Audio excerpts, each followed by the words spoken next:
Video में बात करेंगे खारिश स्कैबीज के बारे में। स्कैबीज एक ऐसी खतरनाक किस्म की डिजीज है जो एक पर्सन से दूसरे पर्सन को बहुत तेजी से ट्रांसफर होती है। ये एक्सपोजर के साथ बहुत तेजी से ट्रांसफर हो रही होती है, तो इसके लिए प्रिवेंटिव मेजर्स इसके ट्रीटमेंट से कहीं ज़्यादा ज़रूरी है। बीमारी इसकी कुछ इलामात स्पेसिफिकली मैं आपको बताता जाऊँ तो इसकी इलामात में ये है कि ये बगलों में ज़्यादा खारिश स्टार्ट होती है। उसके अलावा टांगों के दरमियान और जो फ्लेक्सर सरफेस होती है आपके बाजुओं की, ये वाली साइड, इस पे भी खारिश ज़्यादा शुरू होती है।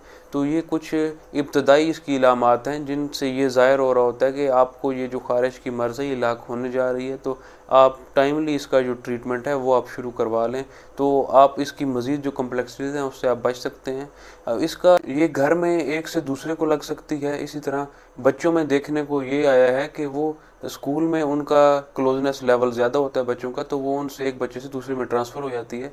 तो इस तरह एक इसका सर्कल वो कंटिन्यू रहता है जब तक सारे लोग इसका ट्रीटमेंट ना लें, तो ये सर्कल, ये चेन ब्रेक नहीं होती।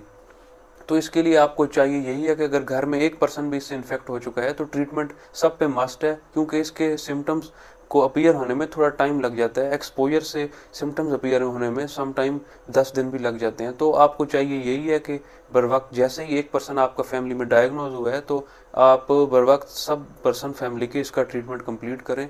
जो इसका प्रेफरेबल ड्रग है वो परमेथ्रिन आता है। वो परमेथ्रिन टॉपिकली अप्लाई किया जाता है जिस्म पे, गर्दन से लेकर टांगों तक, पाँव तक वो आप लगा लें रात को, और सुबह पेशेंट को कहा जाता है कि वो अब नहा ले। तो ये एक्टिविटी हफ्ते बाद फिर रिपीट की जाती है।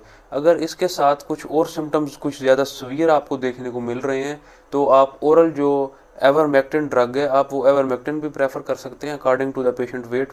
कैलकुलेटेड डोज में वो डिपेंड करता है पर्सन टू पर्सन। जो खारिश की इलामात होती हैं वो रात के वक्त स्पेसिफिकली देखने को ज़्यादा मिलती हैं। रात के वक्त पेशेंट इचिंग और स्किन इरिटेशन की कंप्लेंट ज़्यादा कर रहा होता है, साथ जलन भी महसूस कर रहा होता है।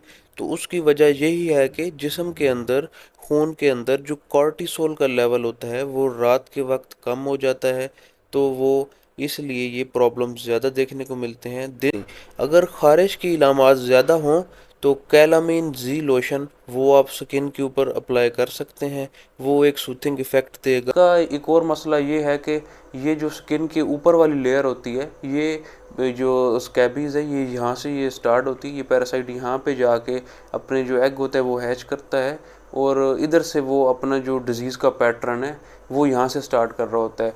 तो अमूमन देखा गया है कि अगर लंबे टाइम तक इसको ट्रीट ना किया जाए तो और सुपरसीडेड जो इसके अंदर और बैक्टीरियल इन्फेक्शन है वो भी हो जाते हैं। तो उन बैक्टीरियल इन्फेक्शन की वजह से अंदर पस भी बन जाती है। इसके अंदर जो खारिश वाले एरियाज होते हैं उनके अंदर पीप भी पड़ जाती है, तो उसको फिर पायोजेनिक स्कैबीज का नाम दिया जाता है। तो उसका जो इलाज है वो और ज़्यादा कम्प्लेक्स इलाज है। तो बेहतर यही है कि आप इसको इनिशियल स्टेज में ही आप इसको डायग्नोस करवाएं और इसका जो ट्रीटमेंट है वो आप इसका पूरा करें, ताकि आपका एक भी पर्सन फैमिली में ऐसा ना हो जिसका ट्रीटमेंट ना हुआ हो, तभी आप इससे बच सकते हैं। वरना इसका जो सर्कल है, इसका जो चेन है वो ब्रेक करना थोड़ा डिफ़िकल्ट। आपको चाहिए यही है कि जिस पेशेंट को ये खारिश की बीमारी है आप उससे थोड़ा सेपरेटली रहें, पहले उसको आप ट्रीट करवाएं, तो ही आपका जो क्लोज कॉन्टैक्ट है वो आपका सेफ होगा।